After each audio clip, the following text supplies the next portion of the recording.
오늘 수요기도 모임에서 설교할 설교 본문은 베드로전서 1장 6절에서 9절입니다.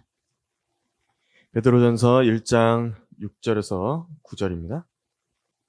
그러므로 필요하다면 너희가 여러 가지 시험으로 잠시 슬퍼할 수밖에 없지만 그것을 크게 기뻐하는 것은 너희 믿음의 시련이 불로써 단련될지라도 없어져 버리는 금보다 훨씬 더 귀하게 되어 예수 그리스도께서 나타나실 때에 칭찬과 존귀와 영광을 받게 하려 함이니라. 너희가 그를 보지 못하였으나 사랑하며 지금도 그를 보지 못하나 믿고 있으며 또 말할 수 없이 영광으로 가득 찬 기쁨으로 즐거워하나니 이는 너희 믿음의 결과 곧 너희 혼들의 구원을 받음이니라 말씀하셨습니다. 잠시 말씀 위해서 기도하겠습니다. 하나님 아버지, 이 시간에 제가 이 위대한 하나님의 말씀을 들고 섰습니다. 질그릇 같고 연약하며 참 하나님 앞에 부족한 게 많은 저 같은 죄인을 주님께서 이 자리에 세우셔서 주님의 피로 씻기시고 성령으로 기름 부으심으로 주님의 말씀을 증거하게 하시니 진심으로 감사합니다. 제가 다시 한번 주님의 손길을 의지하고 하나님의 도우심과 능력을 간구를 드립니다. 제가 믿음의 선진들이 어떤 사람들이었는지 또 그들의 믿음의 발자취가 어떤 발자취였는지를 지금 이 시간 강론하여 성도들의 마음을 다시 한번 온전한 그리스도인의 정체성을 가지도록 독려하길 원하고 도전을 주기를 원합니다.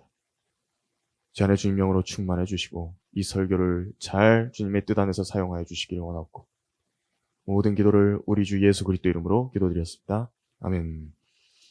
오늘 수요기도 모임 설교의 제목은 피 흘린 발자취라는 제목으로 설교하려고 합니다. 피 흘린 발자취입니다. 이 본문은 지난주 청년부 수련회 강의 때 다루었던 본문인데요. 저희 성도분들께는 좀 다른 측면으로 해서 깊이 다루면 좋겠다라고 생각이 들어서 이 수요기도 모임의 설교 본문으로 다시 골랐습니다. 베드로전서가 왜 쓰여진 줄 아십니까? 베드로가 이것을 쓴 이유가 있습니다. 그리스도인들이 고난에 대해서 위로하기 위해 쓴 책이 베드로전서입니다. 이번 설교에서는 원래 그리스도인이란 이 세상으로부터 어떤 대우를 받던 사람들인지를 다루려고 하는데요. 우리는 어떤 마음가짐으로 각자의 경주를 완성해야 하는지를 살펴보려고 합니다. 우리가 조금 심하게 받아본 박해, 고난이라고 한다면 아마 복음을 전하다가 얻게 되는 것들일 것입니다. 여러분들께서도 경험이 있으시겠지만 이 복음을 전해서 구원받은 한 어린아이, 여러분들 기뻐하는 거 보신 적 있으시죠? 얼마나 그 아이가 그 자리에서 구원받으면 예쁘고 사랑스럽습니까? 그런데 그 아이가요, 제가 구원받고 좋아가지고 받은 전도지를 가지고 부모님한테 가가지고 보여주면서 엄마 아빠도 구원받으라고 이렇게 줬는데 부모가요 다짜고짜 막 화를 내면서 뺨을 때리고 교회에다가 연락해가지고 고소하겠다고, 누가 이런 것을 전해줬는지 또 억지로 강요했는지 막 화를 낼 때에 우리 마음은 어떻습니까? 그 아이를 생각하면 참 마음이 찢어지겠죠. 마음이 너무 아픈 것입니다. 서울 크리스천 중고등학교에서도 제가 한번 말씀드린 적이 있는데 남매입니다. 한 남매인데 학교와 친구들을 너무도 사랑했고 잘 다니고 싶어 했습니다. 이제 자기 부모님에게 전도지를 주고 복음을 전한 겁니다. 엄마 아빠도 지옥에 가면 안 된다고 복음을 전했는데 이 부모들이 그걸 듣더니 아이들이 이상해졌다고 하면서 남매를 이제 빼내서 그 학교에서 전학을 시켜버린 것을 들었을 때 참 제 마음이 너무 아프더라고요. 베드로도요, 타국에 있는 그리스도인들이 복음을 듣고 구원받은 것을 알게 됐습니다. 그런데요, 그들이 심한 고난을 받는 걸 전해 들은 겁니다. 그 마음이 어땠겠습니까? 베드로가. 너무나도 그 마음이 불타올라서 그들에게 무슨 말이라도 해주고 싶다라는 그 간절한 열망 속에서 쓴 것이 베드로 전서입니다.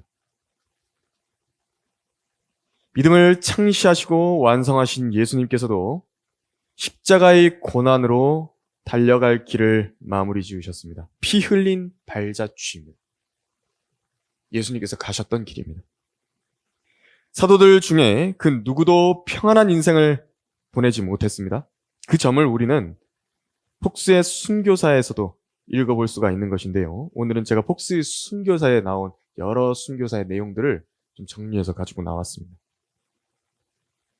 사도들은 그들이 받을 영광이 너무도 큰 것이기 때문에 또 예수님을 실제로 본 사람들이고 그분과 가까이 있었고 그분으로부터 보내심을 받아서 직접적으로 육성으로 보내심을 받아서 사도의 표적들을 지녔던 것, 그것이 너무도 큰 영광이기 때문에 이 고난도 많았습니다. 만만치 않게 많아야 했던 것입니다.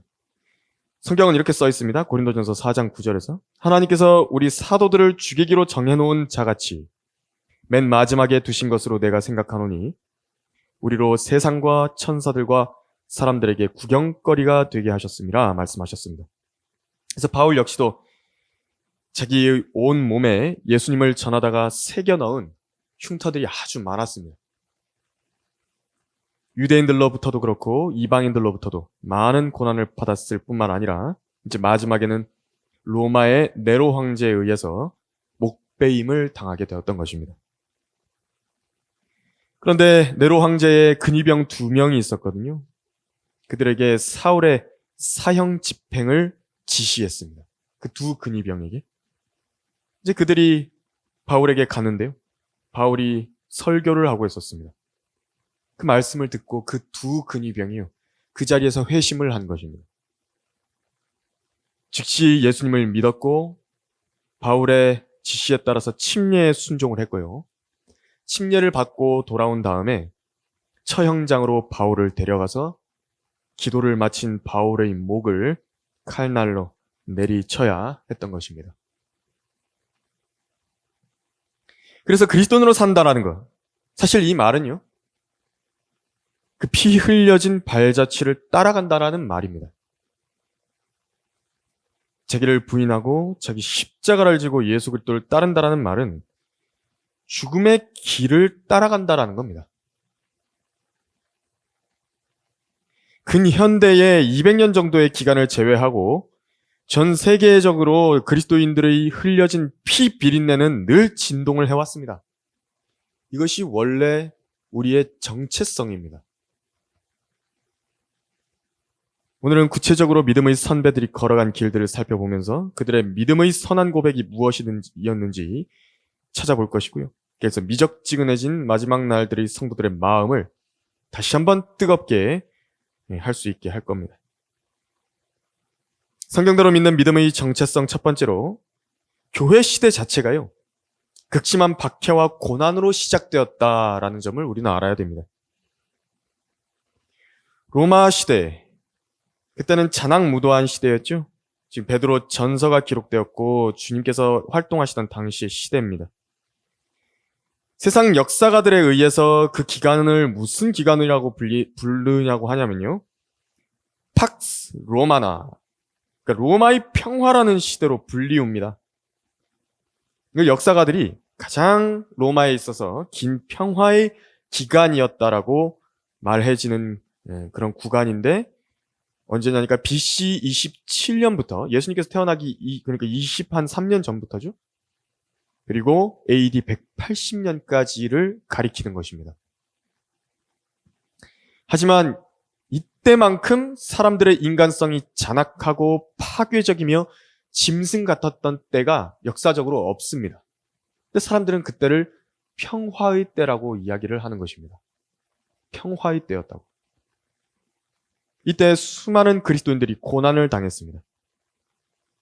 오늘날에는 가짜로 연기하는 사람들에 의해서 물감 같은 것으로 피가 튀기고 하는 드라마와 영화로 폭력과 잔인함을 방송하지만 그때는 실제로 사람 피가 튀어야 됩니다. 그리고 산채로 갈갈이 살이 찢겨져야 되고요. 불태워지는 등 눈뜨고 보기도 힘든 일들이 공개적으로 자행이 돼야 했던 때입니다. 얼마나 그 일들이 공공연하게 일어났는지 침례인 요한을 목 베어 죽여달라고 했던 소녀의 나이가 그 소녀가요. 그 목 베가지고 달라고 쟁반에다가 담아가지고 달라고 그런 이야기를 하던 때입니다. 그런 잔악무도한 시대입니다. 바울의 순교 이후에 성경에 기록된 인물들 중에 그 순교의 대열에 이름을 올렸던 여러 사람들이 있었습니다. 고린도의 재무관 에라스토. 여러분 그 성경 읽다가 에라스토라는 이름 들어보셨죠? 고린도의 재무관이었습니다. 이 사람도 순교했습니다. 마케도니아의 아리스타코. 한 번쯤 들어보셨을 겁니다. 성경 이렇게 신약 성경 한번 읽어보셨다고 한다면. 에베소의 트로피모. 또 유다 이스카리옷이 12사도의 자리에서 빠져나갔죠. 근데 거기에서 채워 넣은 사도가 하나 있었는데 바사바라 하는 요셉입니다. 이 사람도 순교했습니다.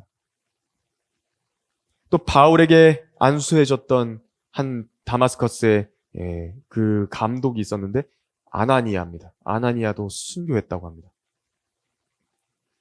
그리스도인들은 이렇게 로마 전역의 어느 곳에서나 황제에게 비난의 화살이 이렇게 겨냥될 때에 그것을 돌림을 받는 선택된 희생양들이었습니다. 네로 황제도요. 로마시에서 대화재가 일어났었거든요. 막 민심이 들끓어 올랐습니다. 네로에 대한 민심이요. 엄청나게 안 좋아진 것입니다. 근데 그때에 그리스도인들 때문에 이 일이 일어났다라고 공개적으로 이렇게 밝힌 것입니다.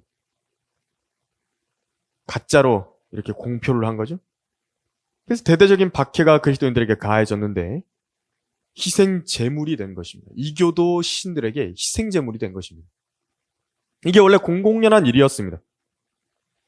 얼마나 잔혹하게 고난을 가했으면 그걸 지켜보던 로마 시민들이요. 그 로마 시민들이 얼마나 잔인한 사람들이니까 그 콜로세움에다가 사람 잡아 죽이고 그런 사람들인데 그 보면서 즐기는 사람들인데 그 그리스도인들한테 그런 고난을 당하는 거 보면 연민을 가졌다고 합니다. 로마 시민들이. 너무 심하니까. 어떤 이들은 짐승의 가죽에 꿰매어졌고요. 그래서 숨이 끊길 때까지 개들에게 물어뜯기겠답니다. 어떤 이들은 이 속옷 전체를요. 밀랍을 먹여가지고 그걸 나무에 매달아서 네로의 정원에 불 밝히는 연료로 쓰기도 했다고 하는 것입니다. 이런 박해가 심해져 갈수록 오히려 더 많은 사람이 구원받고 그리스도인이 되겠노라고 자처했다라는 기록이 남아있습니다. 로마 시대에는 호민관이라 불리는 사람들이 있었습니다. 이들은 로마 중앙의 원로원과 집정관들의 결정에 대해서 거부권을 가지는 평민을 대표하는 선출직입니다. 투표로 뽑은 사람입니다. 평민들 중에서 투표로 뽑아가지고 민중의 의견을 대변하는 호민관이라는 사람이 있거든요. 그래서 민중의 뜻을 대변하고 권리를 수호하면서 평민들의 우두머리격으로 대우를 받았습니다. 그래서 이제 원로원에서 지시가 내려와도 우리 민중의 의견은 이렇습니다 하고 호민관들이 이렇게 나섰던 것입니다. 그런데 다음과 같은 법령이 AD 80년대죠. 사도 바울이 죽고 나서 약 20년 정도 뒤에 로마에 제정이 된 것입니다. 그리스도인이 재판에 회부되어서 호민관 앞에 서면 그리스도인 신앙을 버리지 않고는 처벌을 면할 수 없다는 조항이 법으로 제정이 됐습니다. 이 때문에 이교도들이 기근과 전염병, 지진 등이 어느 지역에서 조금만이라도 일어났다고 한다면 네로가 했듯이 그리스도인들에게 그 원인을 떠넘겼고요.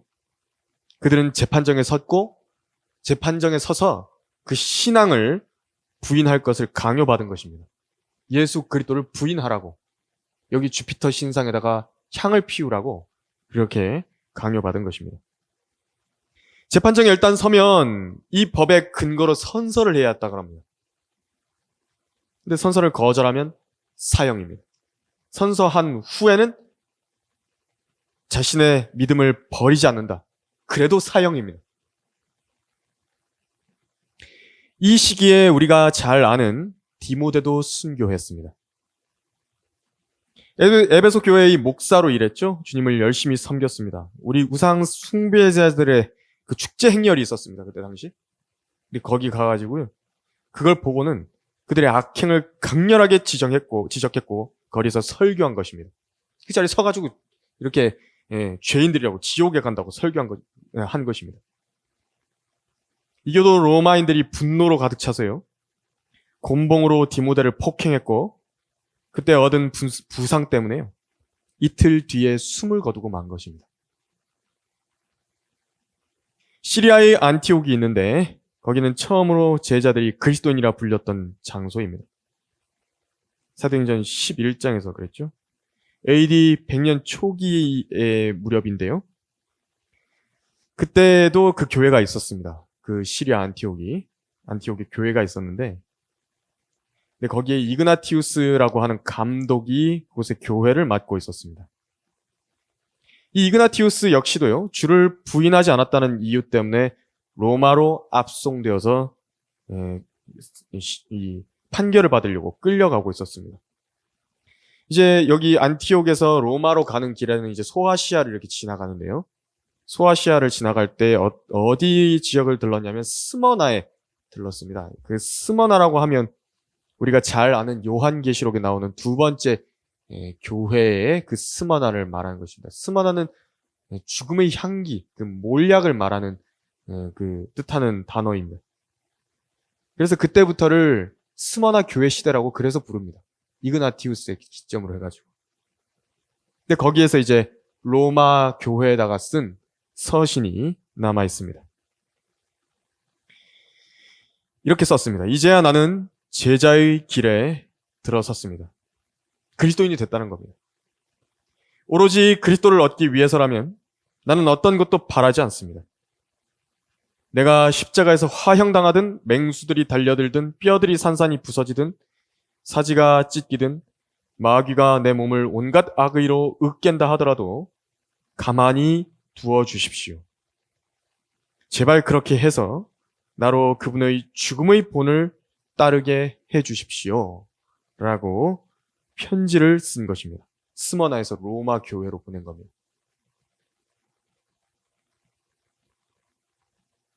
또 로마에서 판결이 이루어졌습니다. 맹수들에게 던져지는 그 형을 선고를 받았고요. 그 고난을 향한 열망으로 이그나티우스는 가득 찼다 그럽니다. 사자들의 우리에서요, 그 울음소리가 들려왔다 그럽니다. 그때 이그나티우스가 이런 말을 했답니다. 나는 그리스도인 미라알. 순결한 빵으로 발견되기 위해 맹수들의 이빨 사이에서 기꺼이 바스러지겠노라고 말했다는 기록이 있습니다. 그 시기에는 거의 1만 명에 달하는 그리스도인들도 사형에 넘겨졌다라는 기록이 있습니다. 그리스도인이면 을에 그렇게 당하는 것입니다. 아라랏 산에 대해서 이름을 들어보셨죠? 노아의 방주가 멈췄던 그 산에서도 수많은 사람들에게 가시 면류관이 쓰여졌고 십자가에 처형을 했는데 창으로 옆구리를 찔러서 이렇게 순교를 당하게 했던 것입니다. 그들이 그렇게 그리스도의 고난을 흠모한다는 이유로 로마 제국이 이 일을 행했던 것입니다. 이들에게는 세상으로부터 받는 영광과 사람들로부터의 영광은 아무것도 아니었습니다. 오직 그리스도께서 나타나실 때 받게 될 칭찬과 존귀와 영광을 바라보고 살았던 것입니다. 이것이 원래 그리스도인들입니다. 성경대로 믿는 믿음의 정체성 두 번째로, 씨가 땅에 심겨져 죽어야 생명이 나오듯이 믿음이 그렇게 퍼져나갔다라고 하는 사실을 우리가 알 수 있습니다. 우리가 받는 고난이 하늘에서만 효과가 발휘되는 것은 아닌 점이 너무나도 분명합니다. 이 땅에 심기는 것입니다. 그때에 사람들에게 우리가 섬기는 하나님이 어떤 분이신가를 여실히 보여주는 능력으로 작용하는 것입니다. 제가 고등학생 때의 일인데요. 그 월드컵 공원에서 설교를 이렇게 하고 있었습니다.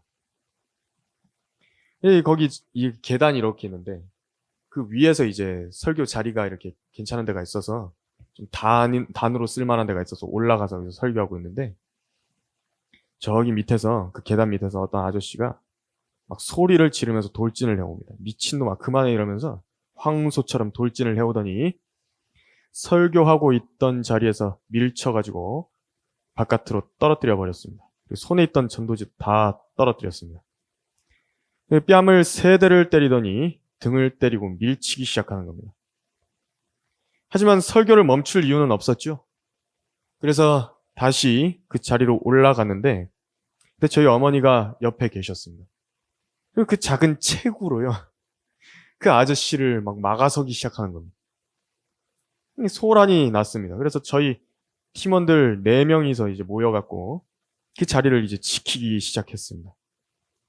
설교는 지속되었고 그 자리에서 난동도 심해졌습니다. 주변에는 사람들이 많이 모이기 시작했습니다. 그 아저씨는 심한 욕설을 해가면서 사람들을 선동하기 시작했는데 거기서 한 사람이 또 선동당해서 그 아저씨 편을 들고 거들기 시작한 겁니다. 이거 도저히 안 되겠다고 생각한 자매님이 우리가 경찰을 부른 겁니다. 경찰에 신고했는데 그랬더니 미친 황소 같던 아저씨가 어린 양처럼 얌전하게 옆에 탁 설교하는데 부동자세로 탁 서 있는 겁니다. 그리고 인파는 이제 20여 명 정도가 모였습니다. 거기에 설교를 듣기 시작하는 겁니다. 그 사람들이. 그래서 복음을 전하는 동료 그리스도인들에 의해서 또 개인 구령을 한 사람들도 거기선 다 복음을 들어서 구원받았고요. 남아있던 사람들 모두 다 구원을 받았습니다. 거기 있던 사람들이. 이 설교가 이제 끝날 무렵이 돼서요. 보니까 저 끝에 경찰들이 오고 있더라고요. 이 자리에서 이렇게 이제 내려왔습니다. 설교를 끝내고. 그랬더니 그때부터 하늘에서는 억수 같은 비가 쏟아지기 시작하는 겁니다. 그래서 이제 경찰들이 와서 인적사항도 적고 이렇게 처리할 것들 다 처리해서 또 돌려보내고요. 끝나고 우리끼리 이제 결산을 했습니다. 모여있던 무리 중에 그 불교였던 한 청년이 있는데요. 불교랍니다, 자기가. 그런데 그렇게 이야기를 했답니다. 그 개인 구령 하시는 그 자매님께 이렇게 이야기를 했답니다. 도대체 이 복음이 무엇이기에, 이 믿음이 무엇이기에 이렇게까지 하느냐. 감탄하면서 그 사람이 예수 그리스도를 영접을 한 것입니다. 박해가 심하던 시대는 오히려 이런 일들이 많았습니다. 파우스티네스라는 사람이 있는데요. 그의 형제들과 그 도시의 시민들이 순교를 당할 때에도 잔인하게 일어나는 박해 와중에 이렇게 아랑곳하지 않는 그들의 인내, 이것을 보고요. 그 사람들이 감탄을 한 것입니다. 그 중에서 이교도 중에 칼로세리우스라는 사람이 있었는데 감탄을 금치 못하고 탄성을 지른 것입니다. 그리스도인들의 하나님은 위대하시도다. 그 자리에 소리를 지른 겁니다. 이렇게 현장에서 외치는 바람에 그 역시도 체포가 돼서요. 그들과 같은 운명이 되고 말았다라고 합니다. 게르마니쿠스라는 젊은이가 있었습니다. 그 젊은이도 맹수들 앞에 넘겨졌는데요. 어찌나 담대하게 그 형을 받아들였던지 이것을 지켜보던 몇몇 이교도들이 그의 확고한 믿음을 보고 그 자리에서 회심했다라고 알려져 있습니다. 영국 땅에서도 첫 번째 순교자가 나온 적이 있습니다. AD 한 300년 정도 될 때인데요. 알반이라는 사람입니다. 이 사람도 로마 당국에 의해서 은둔하고 있던 곳이 발각이 되었는데요. 총독은 그 사람에게 채찍질하고 참수하라고 판결을 내렸습니다. 이 사건의 사형 집행인이 갑자기 자신이 그리스도인이 되겠노라고 마음을 바꾸었답니다. 그래서 그 알반 대신에 죽게 해주든지 그와 함께 죽게 해주든지 이 둘 중에 허락을 해달라고 간절하게 그 로마 총독에게 매달렸다 그럽니다. 결국에는 두 사람 모두 다 참수를 당했는데 이 일이 일어난 곳이 오늘날의 영국의 하드포드셔의 하드포드셔 주의 그 알반이라는 곳이 그 사람의 이름을 따서 만들어진 곳이라고 합니다. 빅토르라고 하는 훌륭한 그리스도인도 있었습니다. 밤마다 많은 시간 고통받는 사람들, 로마 당국 때문에 재산 몰수당하고 매맞고 오는 그런 사람들이 있었거든요. 그들을 찾아가서 위로하고 자기 재산을 가난한 성도들의 생활을 돕는 데에 다 사용을 했습니다. 낮에는 로마의 눈을 피해 다녔으나 결국에는 막시미안 황제 때에 그 포고령에 의해서 체포가 되었습니다. 낮에는 길거리에 묶여서 끌려다녔습니다. 시민들은 잔인한 짓과 모욕을 그 사람에게 퍼부었다 그럽니다. 고문대에서 사지를 잡아당기는 고문도 당했고요. 근데 그 자리에서 너무나도 고통스러우니까 하나님께 인내를 위해 기도한 것입니다. 그리고 그 고문들을 흔들림 없이 견뎌냈고 오히려 고문관들이요 녹초가 되었다고 합니다. 지하 감옥으로 보내졌는데 거기서 펠리시안과 롱기누스라고 하는 동료 수감자를 주님께로 인도할 수 있었습니다. 이 일이 황제의 귀에 들어가게 되자 동료 수감자들도 목베임을 당했고요. 그 구원받은 두 사람도 목베임을 당했고 빅토르는 고문대에 눕혀져서 또 무자비하게 두들겨 맞았습니다. 그리스도에 대한 믿음을 저버리라는 그 신문을 끝까지 굽히지 않았고요. 황제가 이제 마지막으로 자그마한 제단을 가져오게 해서 그 위에 이교도 신들에게 향을 피우라고 기회를 줬습니다. 그는 그 요구를 듣더니 그 제단 앞으로 나아갔습니다. 발길질을 해서요, 제단과 우상을 엎어버린 겁니다. 이것을 지켜보던 막시미안 황제가 그의 다리를 잘라버리라는 명령을 내렸고, 그리고 그는 제분기 사이로 던져져서 형체도 없이 미랄이 으개지듯이 으깨졌다라고 합니다. 그의 최후였습니다. 진실로 진실로 내가 너희에게 말하노니 하늘의 밀이 땅에 떨어져 죽지 아니하면 하늘 그대로 남아있지만 죽으면 많은 열매를 맺느니라. 요한복음 12장 24절에서 말씀하셨습니다. 이렇게 피로 퍼져나간 믿음, 그것이 바로 성경대로 믿는 믿음이었습니다.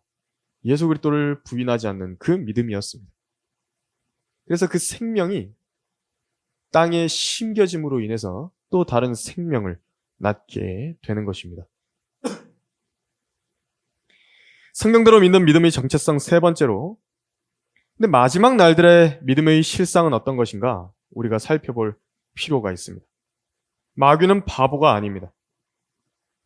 그렇게 한 250년에서 한 300년 정도 우리 주 예수 그리스도를 믿는 믿음에 대한 박해가요 아주 극심해졌었는데, 그럴수록 오히려 더더욱 힘과 영향력이 강해져 간다는 것을 모르지 않았습니다.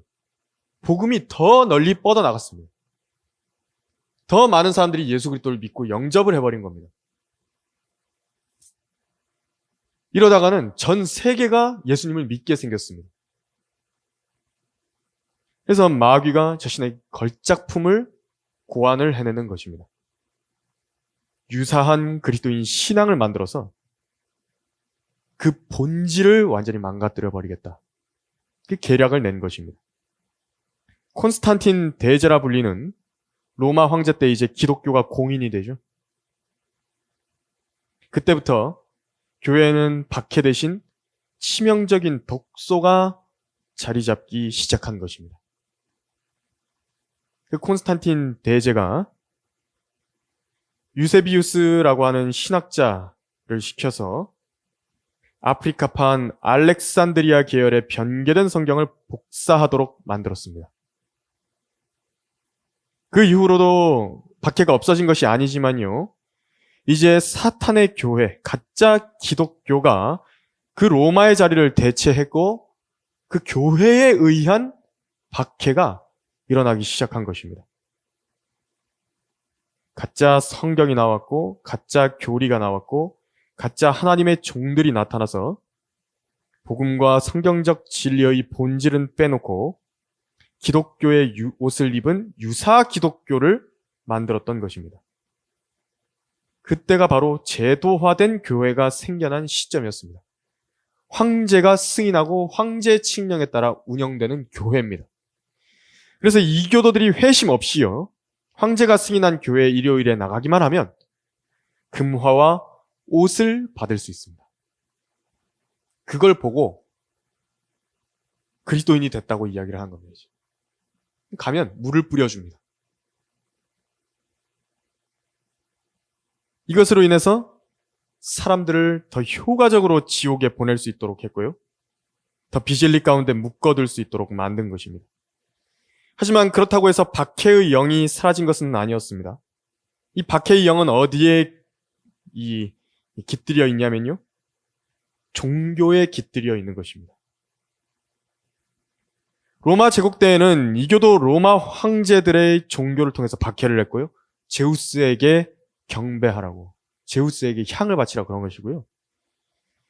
또 이방 모든 민족들도 자기들이 갖고 있는 종교적 신념 체계 아래서 창조주 하나님과 우리 주 예수 그리스도를 믿는 사람들을 죽여온 것입니다. 그것처럼 이제 로마 카톨릭이라는 종교에 의해서 그리스도인들을 박해하게 한 것입니다. 여전히 올바르게 보존된 성경을 배제한 종교 체계들은요, 항상 그리스도인들을 박해했고요, 이단시해왔고, 실제적이고도 물리적인 제재를 가하기 위해서 역사해왔던 것입니다. 성경대로 믿는 신실한 그리스도인들의 소수의 무리는 항상 제도권에서 밀려나 이단 취급을 받아왔습니다. 이 세상은 이들에게 살만한 곳이 못 되었던 것입니다. 이교도 로마에 의해서 항상 도망 다녀야 했고요, 콘스탄틴 이후로는 제독교회의 마녀 사냥, 이단 사냥을 피해서 도망 다녔습니다. 이런 대우가 원래 우리가 받았어야 할 대우입니다.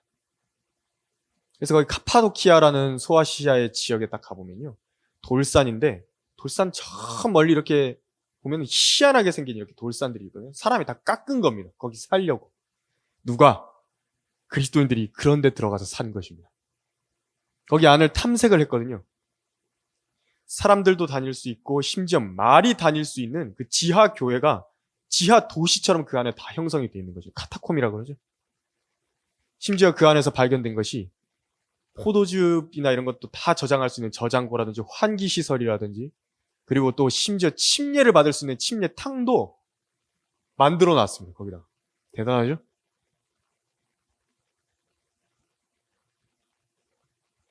그렇게 살았던 것입니다. 그런데 점점 마귀는요, 성도들을 세상으로 끌어들이려고 하는 것입니다. 이제 전략이 바뀌었습니다. 세상을 매력적으로 만들어버리는 것입니다. 마치 셋째 하늘이 땅에 실현되고 있듯이 속이려고 드는 것입니다. 성도들의 마음을 어떻게 하냐니까 세상 정욕들로 가득 차게 만들어서 부와 쾌락과 안일함만을 좇아서 살도록 그 풍조를 만든 것입니다. 그리스도인들을 만들되 가짜 그리스도인들을 만든 것이고, 또 얼치기 그리스도인들을 만든 것입니다. 악인 한 명보다요, 그런 말이 있습니다. 악인 한 명보다 얼치기 그리스도인 한 명이 더 많은 사람들을 지옥에 보낸다라는 그런 말이 있습니다. 얼치기 그리스도인. 이제 그 전략을 쓰기 시작하는 것입니다. 얼치기 그리스도인들을 만들어내는 것입니다. 그러면요, 그 한 사람은 뭐 자기가 예수님 믿고 구원받았다 그럴지 몰라도요, 그 사람에 의해서 수많은 사람들이 예수 그리스도를 안 믿게 되는 것입니다. 마귀의 지혜죠. 이 일들을 위해서 어떻게 했냐니까 엄청난 수준의 과학기술의 발전, 편리의 증대, 식문화의 발달, 지식의 증가, 의학기술의 발달, 그런 것으로 사람들에게 유토피아가 올 것이다, 이것을 주입시키고요, 교육과 돈에 대한 환상을 불어넣었던 것입니다. 그것이 성경을 이제 대체해버립니다. 종교는 이제 액세서리입니다, 전부 다. 그래서 사람들의 사랑을 식어지게 만들었는데 이는 성도들의 하나님에 대한 사랑과 예수 그리스도에 대한 사랑을 가장 첫 번째로 식게 만든 것입니다. 그렇게까지 예수 그리스도를 믿고 싶진 않다고요. 왜 내가 십자가를 져야 되는가? 왜 내가 예수 그리스도의 피 흘린 발자취를 따라가야 되는가? 내가 왜 예수 그리스도를 위해서 그 고생을 하며 쫓아가야 되는가? 굳이 그렇게까지 해야 되는가? 이런 불평을 하면서 조금 더 편한 길을 찾고 좀 더 안락하고 편리하게 주님을 섬기는 방법을 찾으려고 애쓰는 시대가 온 것입니다. 세상은 한 발에 탁 들여놓고요. 주님께도 한 발을 딱 들여놓고 세상에서도 성공하고 적당히 기독교인이라는 액세서리를 끼고 다녔다가 또 그렇게 자기 문제될 것 같으면 살짝 빼놓고 하는 그런 사람으로 살아가려고 하는 것입니다. 이게 오늘날의 현실입니다. 그리스도를 시인하지 못하는 사람들이 너무나도 많은 것입니다. 이전에 박해가 심하던 로마 시대보다도요. 훨씬 더 성도들은 겁이 많아졌습니다. 더 자기를 사랑하게 됐고 나는 부자라고, 나는 부유하다라고, 아무것도 부족한 것이 없다라고 하지만 재산을 몰수당하고 온 몸에는 상처투성이로 또 사지가 불구가 되고 성한 곳이 없이 산과 토굴 속을 유리하던 우리의 믿음의 조상들에 비했을 때는 아무것도 부족하다고 없다고 말한 그 사람보다 비교해 봤을 때 얼마나 비참하고 가련하고 하늘에 상을 가진 것도 없고 간증도 없고 면류관도 없고 흰 세마포도 없이 헐벗은 것을 오늘날의 그리스도인들은 전혀 알지를 못하고 있는 것입니다. 조금만 자신의 인생에 어려움이 닥치면 심지어 자신의 잘못인데요. 잘못으로 인해 고난을 받는 것인데도 쉽게 하나님을 탓하고 예수 그리스도를 가장 먼저 저버리는 것입니다. 제일 쉽다고요. 예수님을 어떤 핑계로 딱 뒤로 밀쳐다가 놓는 게 가장 쉽다고요. 매주 드리는 예배조차도요. 과거에는 정말 사치에 해당하는 일이었거든요. 그걸 풍성하게 누리고 있다는 감사도요. 그게 없는 겁니다. 성경을 갖고 있다는 것. 그것만으로도 이미 끌어내져가지고요. 신문당하고 화형당하고 재산 몰수당하고 그날에서 추방당해야 마땅했던 시대에 비해서 우리는 지금 얼마나 편하게 사는 시대가 와버린 겁니까? 아주 풍성하게 누리고 있죠. 예전 시대의 사람들은요. 성경 한쪽 갖고 있지도 못했습니다. 한 페이지를 못 갖고 있었다고요. 그런데 지금은 66권 전체의 성경을 충분히 누릴 종교의 자유가 허락됐는데 그렇게 되자 이것을 누리는 것이 당연한 일이 돼버린 것입니다. 감사가 사라진 것입니다. 어떻게 믿음의 선진들이 그런 고난을 감내하며 주님을 섬길 수 있었을까요? 어떻게 그들은 그런 육체적인 고난과 박해 가운데서, 시련 가운데서 주님을 섬길 수 있었을까요?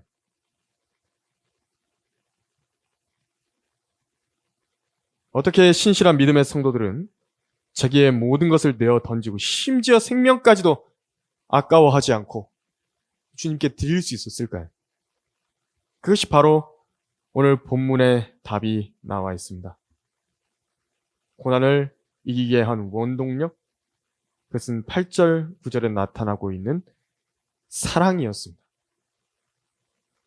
너희가 그를 보지 못하였으나 사랑하며 지금도 그를 보지 못하나 믿고 있으며 말할 수 없는 영광으로 가득 찬 기쁨으로 즐거워하나니 이는 너희 믿음의 결과 곧 너희 혼들의 구원을 받음이니라.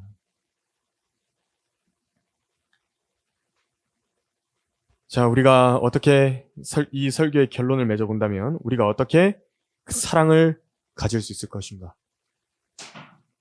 가장 먼저 이 믿음의 발자취, 피 흘린 발자취를 시작하신 분, 믿음을 창시하신 분을 바라봐야 되는 것입니다. 그분은요, 우리를 사랑하셔서 갈보리 언덕에 세워진 십자가에서 그 길을 마무리하셨던 겁니다. 예수님께서 감당하셨던 모든 박해와 고난은요, 우리를 사랑하신 그 사랑으로부터 시작된 인내였습니다. 우리가 예수 그리스도를 바라보고 믿고 구원받게 될 것을 아시고요, 그런 고난을 끝까지 감내하셨고 자기의 그 33년 반의 생애를 죄 없이 유지하시려고 아주 주의하신 것입니다. 죄를 짓지 않으시려고 그 33년 반 생애 동안 그 최종적으로 활용 점정을 십자가에서 찍으신 것이었습니다. 우리를 향한 사랑을 보여주신 겁니다. 우리를 값없이 의롭게 해주시려고. 그래서 우리가요, 여기서 말씀하셨죠? 혼들의 구원을 받은 결과, 그 믿음의 결과가 이루어진 결과에 뭐냐니까 그분을 향한 사랑이 형성이 되었다라고 말씀하는 것입니다. 그래서 보지 못한 분을 사랑하게 된 것이고요, 지금도 그를 보지 못하지만 믿고 있게 된 것이고, 말할 수 없이 영광으로 가득 찬 기쁨으로 즐거워하게 된 것입니다. 그리스도인의 믿음의 정체성이라고 하는 것은 바로 이 갈보리로부터 시작합니다. 이 사랑으로부터 시작이 되어서 이제 우리의 사랑으로 마무리되어야 되는 것입니다. 내 죄 때문에, 내 죄로 인해서 내가 지옥에 가야 되는데 나를 건져주시려고 먼저 희생을 당하시고 그 손길을, 화해의 손길을 뻗어주신 것입니다. 그 손을 이제 내가 꽉 붙잡고 그 은혜에 대한 감사함으로 나에게 닥친 모진 환난, 박해, 시련 가운데서도 주님께서도 그런 일을 당하셨으니까 나도 그것을 감내하겠다고, 그렇게 서 있을 수 있는 것입니다. 그래서 내 사랑은 진짜인가? 내 사랑은 검증된 것인가? 이제 자신에게 대답할 수 있어야 됩니다. 고난 속에서 불평하고 있지는 않은가?